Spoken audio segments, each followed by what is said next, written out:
నమస్తే న్యూస్ 24 తెలుగుకి స్వాగతం. వార్తల్లోని ముఖ్యాంశాలు ఇప్పుడు చూద్దాం.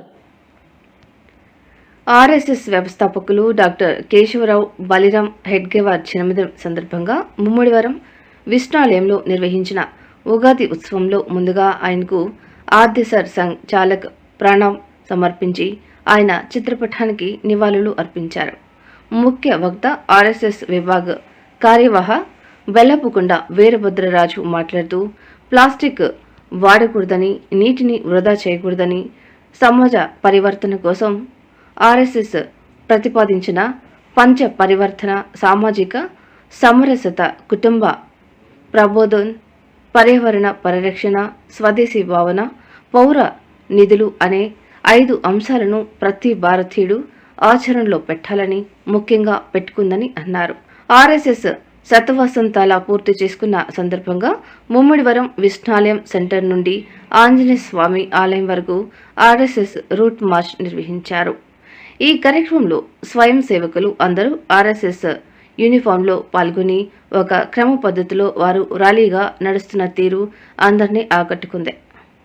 ఎందుకంటే అవన్నీ కూడా బ్రిటిష్ కాలనీస్ దేశాలన్నీ కూడా మన భారతదేశంలో కూడా అన్ని పట్టణాల నగరాల్లో కూడా స్కూళ్ళలో ఉన్న విద్యార్థులకి మిఠాయిలు పంచిపెడుతూ ఉంటే ఈ స్కూల్లో కూడా న్యూ సిటీ స్కూల్లో కూడా టీచర్లు మిఠాయిలు పెట్టినప్పుడు అందరి పిల్లలు మిఠాయిని ఇష్టపడి తీసుకుంటాం కదా, ఈ పిల్లవాడు ఆ మిఠాయి తీసుకుని విశ్లేషణ పట్టుకోవచ్చు.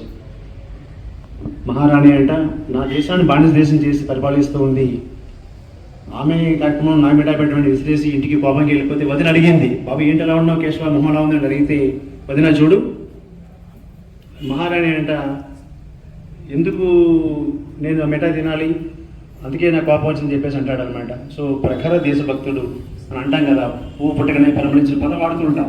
అంటే ఆ వయసులోనే 9-10 ఏళ్ల వయసులోనే ఇతనికి జన్మతః దేశభక్తుడు కేశవ.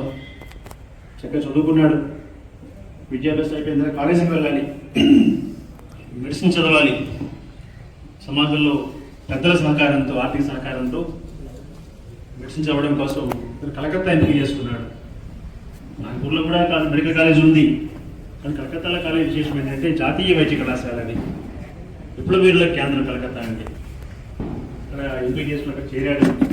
అక్కడ ఎంబీబీఎస్ చదువుతూ విప్లవ కార్యక్రమాల్లో విప్లవకారులతో సాన్నిహిత్యం కలిగి ఉండి అనుశీలన సమితి అనేటువంటి విప్లవ సంస్థలో ప్రతిజ్ఞ చేసి, ప్రతిజ్ఞ అప్పట్లో ఉండేదంటే విప్లవకారులు ప్రతిజ్ఞ ఎట్లా ఉండేది, రక్తాన్ని వారు చాకుతో చేయి కోసుకుని రక్తంతో ప్రతిజ్ఞ చేస్తారన్నమాట. అలా ప్రతిజ్ఞ చేసి ఉన్నతకాలం కూడా కలకత్తాలో 7 సంవత్సరాలు కూడా చదువుతూనే చాలా ఉధృతంగా వాళ్ళతో పనిచేసి ఆయుధాలు, బాంబులు తయారు చేయడం, తుపాకీ ఇలాంటివి కూడా నేర్చుకున్నాడు అన్నమాట. చాలా యాక్టివ్గా పనిచేశాడు అతను. చదువు అయిపోయింది, ఇంటికి వచ్చాక ఏం చేయాలి, ఎంబీబీఎస్ వాళ్ళు ఏం చేస్తారు, ఎవరైనా ప్రాక్టీస్ పెడతారు, ఉద్యోగం చేస్తారు, సంపాదించుకుంటారు, పేదరికం కూడా ఉంది.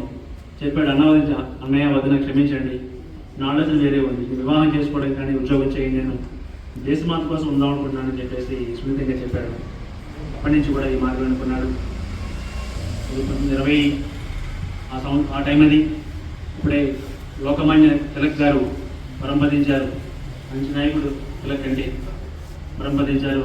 గాంధీజీ, మహాత్మా గాంధీ అప్పుడే ఎంటర్ అయ్యారు మన భారతీయ స్వంత ఉద్యమంలోకి. సో ఈ యువకుడు 25-26 వయసు ఉంటుంది ఈ యువకుడికి. కేశవ డాక్టర్ చేయడానికి అందరితో డాక్టర్ చేసి పెంచేవారు, బలంగా ఉండేవాడు, చిన్నప్పటి నుంచి వ్యాయామం చేస్తుండేవాడు.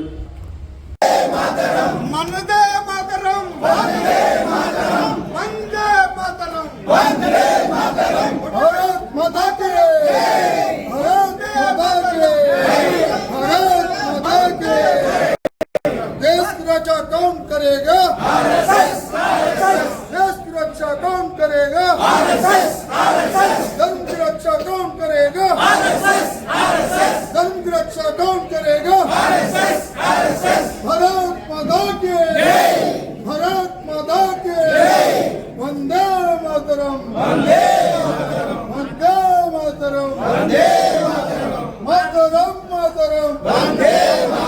मातरम, मातरम, देश की रक्षा कौन करेगा।